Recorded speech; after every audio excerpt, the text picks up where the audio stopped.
Hi, Mr. Ralston, good to speak to you. Just a quick question, right? So, a news article came through telling me that we've had the upgrades for training and youth facilities, which is very nice, but it says we've got a £33 million loan to extend those facilities.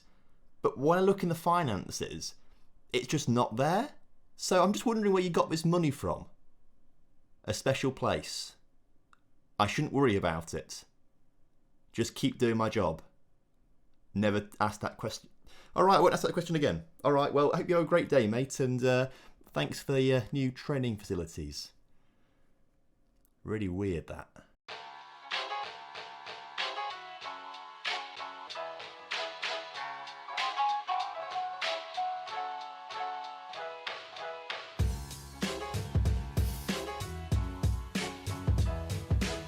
Hello and welcome back to On The Rocks. Hope you're all doing well today and looking forward to today's episode where we try and unravel a bit of a financial mystery. The new facilities have been upgraded today. And as you can see, we now have state-of-the-art training and youth facilities, which is brilliant. You love to see it. Apparently, it costs £33 million to do, and we had to take a loan out for it. However, when we look in the finances, look on debts and loans, nothing there at all. Weirdly as well, the stadium loan has also gone. So you were there when the new board came in. I swear there was nothing about them clearing the debts at all, but I guess that's what they must have done. But the new facilities were then put in by the new board. I'm just very confused as to what's going on really and why I shouldn't be too upset. I should just ask no questions because we are doing very well financially now. £72 million in the bank. No debts apart from £7 million left of transfer fees to pay, which is not too much money. We can afford that, obviously.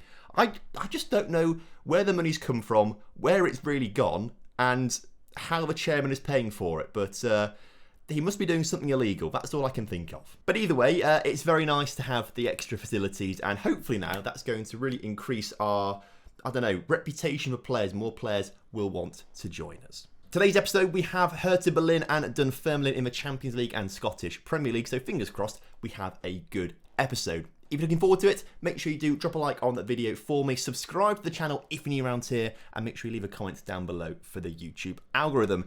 You actually join me today as we are in one of the worst bits of form we've been in for years. And that's because we've drawn 2 games in a row. It's been a long time since we've drawn 2 games in a row, and if that's bad form, then I'm not too fussed either way. Although, we have actually lost a game. You were last here for the 4-0 win against Celtic and the 1-0 win against Feyenoord.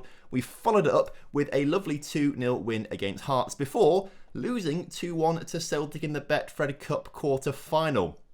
The worrying thing about this is that we put out our full strength lineup and Celtic still managed to find a way past us. So it does go to show that we aren't quite invincible. However, this was a cup game and it doesn't affect our unbeaten run in the league, which now extends to, I think, 63 games, which is insane. Following that defeat, we beat St Mirren 3-0, Real Madrid 2-1, away from home as well, which was really good going. A 5-0 win against Kilmarnock, a 3-0 win against Hamilton, 4-1 against Hertha Berlin, and then 2 draws, as I mentioned before, 2-2 with Motherwell, which actually, we were very lucky to get a draw in. They went 2-0 up and had a man sent off, and we only just scored in the 80th minute to make sure we got a point from that game. And then we drew with Hibs, who scored late on in that game as well. So maybe a little bit scary, actually, because we haven't been brilliant in the previous few games, and obviously losing to Celtic isn't great. Potentially a sign of us slowing down, potentially a sign of other teams sort of working out how our formation and tactics work. We're also going to get a new affiliate club soon, apparently. I asked in summer, and they said yes, and then never got back to me. Maybe I missed the message, I don't know, but I've never seen anything about a new affiliate club. More scout reports coming through as well. I am doing insane amounts of scouting right now in time for January, and I'll let you into a sneak peek of who I want to sign. Although before that, Thad McRae wants a new contract, and I'm happy to give you a new contract, lad. Thad McRae is one of my favourite players. Very, very good, and I'm more than happy to give him a new contract as a regular star. Yeah, that seems fair enough. Negotiate at 7.5 grand a week. You love to see it, Thad. I tell you what, I'll leave in that unused substitute fee. Normally I get rid of them, but it's such a cheap contract, I'm happy to have it in there. Obviously, we lost Fuin Tauber last time out, and if you look at my shortlist and look on the transfer targets, there's a guy here. it's another Brazilian. I'll give you, it's another Brazilian, but we found this keeper and he looks insane. He looks so good, and I'd love to bring him in January to become our first choice keeper. Obviously, we need another keeper because we only have one anyway, but he is just a lot better than Marcelo Gil. Actually, he might not be. They're very similar, but he will be better. Shot stopping and physicality, Marcelo Gil's much better, but in every other area, actually, Peter. I love his name called Peter, just simple Peter. You love to see it. He seems better in every other area, so I want to bring him in, and he will be the new big signing keeper for us. And then Gil will go back to being backup and probably just be insignificant again. But he has done very well this season. Been very pleased with Gil. He stepped up when we needed him when Fuentalba left, and he's done a good job. Oh, and Admilson also wants a new contract. This is quite nice, because at the moment, all the issues seem to be players coming to me saying, I want to leave the club. It's quite nice that they want to have new contracts. I am more than happy, Admilson, to give you a new contract, because you are one of the most in-demand men at the moment in the world. Loads of clubs want him. At the moment, it's Man United and West Ham. So offer a new contract. Star player. Can we make you an important player? He wants to be star. That's fine. He's a starting centre-back anyway. And again, what a beautifully nice contract. 13 grand a week. I tell you what, I won't change it. We give other players so much more money. You can have that. Whatever you want, mates. Feeling very generous today, as you can tell. But it's nice to have a bit of good news and players actually wanting to stay at the club. Anyway, let's get this game against Aberdeen started. Marcelo Gil starts in goal with a backline of Passos, Admilson, Rebull and Remy Howarth. Dan Howarth. Remy Howarth plays for Lincoln City. Dan Howarth is the player at right back. Sissoko and Tamatloompa join up in the midfield with La Cruz, Cavalcanti and Alien in the attacking midfield and Shaban leading the line. I believe with Admilson, Marcelo, Jan Cavalcanti, Alexandro Alavio, we've got 5 Brazilians currently at the club. If we bring in Peter, that would be number 6. Aberdeen is quickly becoming a part of Brazil, and I love it. I'm here for it. I just love Brazilian players, and the more we can get, the better we are, because everyone knows Brazil's the best football country in the world. Celtic currently playing Monaco in the Champions League. They've actually had a pretty decent tournament so far, Celtic. If we scroll down this table, Celtic are currently top of their group. You love to see it. Roma in second, Monaco in third. Monaco being third is very good for us. Rangers a little bit more difficult. They're currently third in their group and they're now losing to Chelsea. I've just seen the points total change. I can't see the result. They're obviously losing there, because I just saw them drop from 4 to 3 points and Chelsea go from 10 to 12. So looks like Rangers might not make it through. But if they can come third and go into the Europa League, that would be fantastic, as the first half here has been incredibly boring with nothing going on. And the rest of this game, just going by terribly. Like, what's going on? Lassialen's picked up a knock just now. Let's bring him off for Thad McRae. Jez Finley on the other side of the pitch. Shaban off for no one at the moment, because Cavalcanti and Shaban swap over, and then we can bring on Alavio in the attacking midfield. Let's try that. I mean, we've had 16 shots, 17 shots to Hertha 3, but the lack of highlights makes me think we've just not been particularly clinical today. Hopefully this free kick will change things as Cavalcanti plays it onto Jez Finley on the edge of the area. Back to Cavalcanti, who shoots and scores a sensational goal. Only his 10th of the season. He got like 44 last season. So actually, he's a little slow this year to start scoring goals, but he has been very unsettled on the grounds that he keeps asking to leave the club, and I keep saying no. So he is a bit unsettled, but hopefully him not scoring as many goals will cause other clubs to lose interest in him. But the main thing is we are winning 1-0 right now, which is fantastic, giving us another 3 points in the Champions League. As it stands right now, another 2.5 million in prize money. And actually, winning this game may actually put us through into the knockout stages of the Champions League as the first qualifier from our group. Fingers crossed, that would be absolutely superb. Well, saying that, we've won possession back. I was about to say that Berlin are up the ball and they're going to come forward and score, but we've won possession back. Jez Finley gets it out wide in the area, back to Passos. Passos into Sissoko. Sissoko, Tamatloompa, McRae, Cavalcanti off. Only that guy on the back of the net. That would have been the 3 points delivered to us. Just needs to be a little careful in the final 5 minutes, but given that Berlin have had 3 shots all game, I don't really feel a need to change anything. Famous last words, we'll lose now, won't we, or something like that. But McLumper out to Thad McRae, the 2 youth prospects combining nicely there as Thad McRae gets it into Sissoko in tons of space. Driving forward Sissoko now, back to Tamatloompa. Thad McRae tackled on the edge of the area. Here comes Berlin. No great tackle there as Jez Finley now through, clear through, shoots and scores his first of the season. well in Jez. And at the same time, Feyenoord have just equalised with Real Madrid. They're beating Real Madrid. It just said 2-2. Madrid have just lost to Feyenoord, which blows this group wide open for everyone else, but it does mean that we have topped the group. If we scroll down here, Celtic win 1-0 against Monaco. That's fantastic. Really good for them. Chelsea beat Rangers 3-0, but Feyenoord beat Real Madrid 3-2. And we go top of the group, and we've qualified first, which is absolutely superb. And yet, that is really good news for Celtic as well. They are top of their group. Not quite qualified yet, but they virtually are, I would say, at this point. So congrats to them. Hopefully Monaco keep losing and don't go through. PSG are second in their group, but I would imagine they will go through, unfortunately. Rangers, though, probably out of the Champions League. I can't really see them beating Milan and Slavia. Well, actually, they might do. You never know. Milan have got to play Chelsea and Rangers. There's a chance for Rangers, you know. Fingers crossed for them. Europa League, though, Hamilton having an abysmal time. They are bottom of... they're out. They're out of the Europa League, unfortunately, and probably out of the Europa Conference League. They're not going to come third in their group either. So Hamilton, nice try, but not good enough. And then in the Europa Conference League, Hibs are third, but on 4 points. They need to win their final 2 games to qualify. The more teams that go through, the more coefficient points that we get. The more coefficient points we get, the quicker we can hopefully overtake France and become the 5th best nation in Europe in terms of coefficient points, which gives us more qualifying places for Champions League, Europa League, Europa Conference League. In the meantime, the game against Dunfermline is coming up pretty quickly, and they are having a great time this season. Fully aware, I have forgotten to show you the league table. We'll get on that very quickly because, actually, it's looking pretty tight right now. We are playing extraordinarily well. 9 wins, 2 draws, 0 losses. But we're only 4 points ahead of Rangers and 5 points ahead of Celtic. Their issues last season, they seem to have sorted them out. And they are still losing the odd game, but they look a lot more competitive this season. Dunfermline, though, are having a successful season so far, doing really well on 21 points, clear of Hearts in 5th. They are chasing European football this season. Also, you love to see it. Thad McRae signs his new contract. I imagine that Milson will sign his new one in the next few days as well. Although that one might have to go to... Ooh, it might not. Because he might have been here long enough to be a Scottish national now, so won't need a work permit. But for the game against Dunfermline, we are going to switch things up a little bit. Tam McLump, by the way, 4.5 stars rated by our coaches now, which is pretty excellent. What a star player he is. He's actually going to make way. We're going to bring Procheska on for him, and Alavio on for Sissoko. Or do they want to swap over? I don't really mind too much. We'll leave it like that. Playmaker Procheska. Lassielin will come off for Thad McRae. Cavalcanti will come off for Sissoko, who's actually a bit tired himself, to be fair.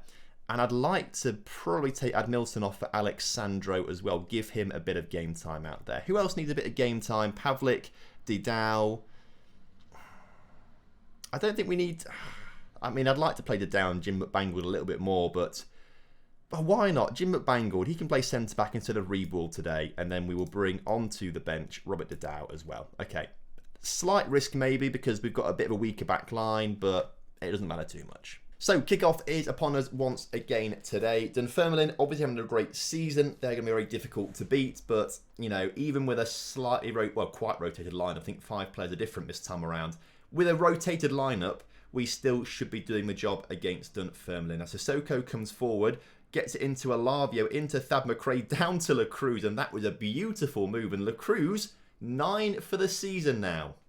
I keep saying to myself, he's maybe the one player that I might think about signing a replacement for, but he keeps shining. He keeps scoring goals. He keeps getting assists. Even though his attributes aren't as good as other players around him, he still finds results. And I guess that is testament to just how consistent he is and how hardworking he is. I love it. He's such a great player to have around because he raises the standards for everyone else. At least I like to think so. Maybe he doesn't. Maybe the game doesn't work like that. I don't know. But I like to think that's how it works. He plays well. It makes everyone else play well too. As Thad McRae gets it into Shaban, who's not impressing me much this season. And he's not put a great cross into the middle there. Loads of bids came in over summer for him and I rejected them all. Starting to think that might have been a mistake. If bids come in January that are big enough and I found a striker that I like more than him, I would be tempted to let him go. He had a great first season and was actually pretty decent last season as well with 20 plus goals, but he's just not really hit the ground running this time around, and he seems to have been limited a little bit in his ability, and I don't know. There's just something about him that I'm starting to doubt a little bit. So the penalty apparently here as well. Sissoko to take. No, I want to give the penalty to someone who doesn't normally take penalties, because no one on the pitch right now is. But I'll tell you what, maybe Shabba needs the penalty. Maybe Shabba needs it to give him some confidence, because he's not scoring particularly. I can't click on him annoyingly. I want to, if I can, Shaban. I can't go on his profile from this. I'll show you in a minute. We'll give it to Shaban. Shaban to take the penalty. Up he steps, and he misses it. Right, okay. But this is what I mean, right? He's got great technicals, and maybe a little bit slow for a striker. Really good. He's solid across the board, right? I do like him. But 1 goal in 9 appearances this season. It's just annoying, you know. He had a great first 2 seasons, but he's been on a slight decline. And for a team that are, you know, looking to, you know, win a Champions League, we need a striker firing in all cylinders all the time. And yes, that might be Jan Cavalcanti, but he's a bit distracted at the moment because everyone else wants him and we're not letting him go. And I see him more as an attacking midfielder, as a shadow striker, as opposed to an all-out striker. And he scored 44 goals as a shadow striker last season, so I don't really feel the need to play him as a striker. He scores plenty of goals a little bit further back. So yeah, maybe it's time to let Shaban go, but given his performances so far this season, I don't know if clubs will still be interested in him. But of course, this does rely on me finding a better striker than him. Maybe we've already got one. Maybe it's Fab McRae. Maybe I'm just not giving Fab McRae enough game time. Maybe I need to just put a bit more faith in him. He plays very well on the wing, Fab McRae, plays very well in the attacking midfield as a shadow striker, but as the actual main striker, he seems to struggle a little bit, being maybe isolated at top. And basically, we need to find someone who can play as a complete striker. I think that's maybe what we need, as Shaban shows his quality. It's his 4th of the season, so that's his 2nd league goal. He's obviously got 2 in the Cup of the Champions League and stuff like that, but still, it's not a great return for the team and for him. But maybe the penalty miss spurred him on to do something clever. I don't know, but something's going on with Shaban, and I'm losing a bit of faith. I don't know what it is. Either way, Jim McBangled on the ball into Alexandro into Sissoko, Olavio into La Cruz brought down, right. Shaban's on the penalties again. He missed his last one though, so I don't really want to give it to him. I want to give the penalty to young Jim McBangled. I want to see him score one. Up steps Jim then. You can't do much worse than Shaban, so no pressure, Jim. Go on, lad. I mean, at least he hit the target. He has done better than Shaban because he hit the target. Oh, it's a good job we're winning 2-0 already, isn't it? It's a good job we're winning 2-0. Or will it be 2-1? Will it be 2-1? Please get a tackle in here. Passos, great tackle. I've also just noticed as well, it might say it in a second. We just hit the post there. Right. It's 2-0 on the scoreline, right? It is 2-0, as I think Passos might have just been sent off. No. It says 3-0 here, look. Apparently Shaban scored a penalty in the 71st minute that we must have missed. The latest scores thing has been bugged all. It's the one thing that just really annoys me about Football Manager at the moment, just how bugged out this latest scores thing is. Apparently, we're winning 3-0. Although Shaban has just scored another. I was opening Spotify. The episode's nearly over. I was opening Spotify on the other screen to start listening to some music after the episode started. I've just missed the goal. Not the most professional moment of my YouTube career, but it's a good goal from Shaban, and he's clearly heard me slagging him off. Clearly. I mean, given the fact he was on 3 goals before this game and is now on 5, it does show how poor he has been this season. You know, he's not done brilliantly so far, unfortunately for him. And if he'd scored his penalty, well, he would have scored 50% of his goals this season in this one game. And we are over a quarter of the way, maybe even a third of the way through this. Right, another penalty. Right, who's on it this time? I'll tell you what, I'll let Shaban take this one. I'll let him take it. He's redeemed himself. But at the same time, 50% of his goals this season, and we are about a third of the way through the season, have come in this one game.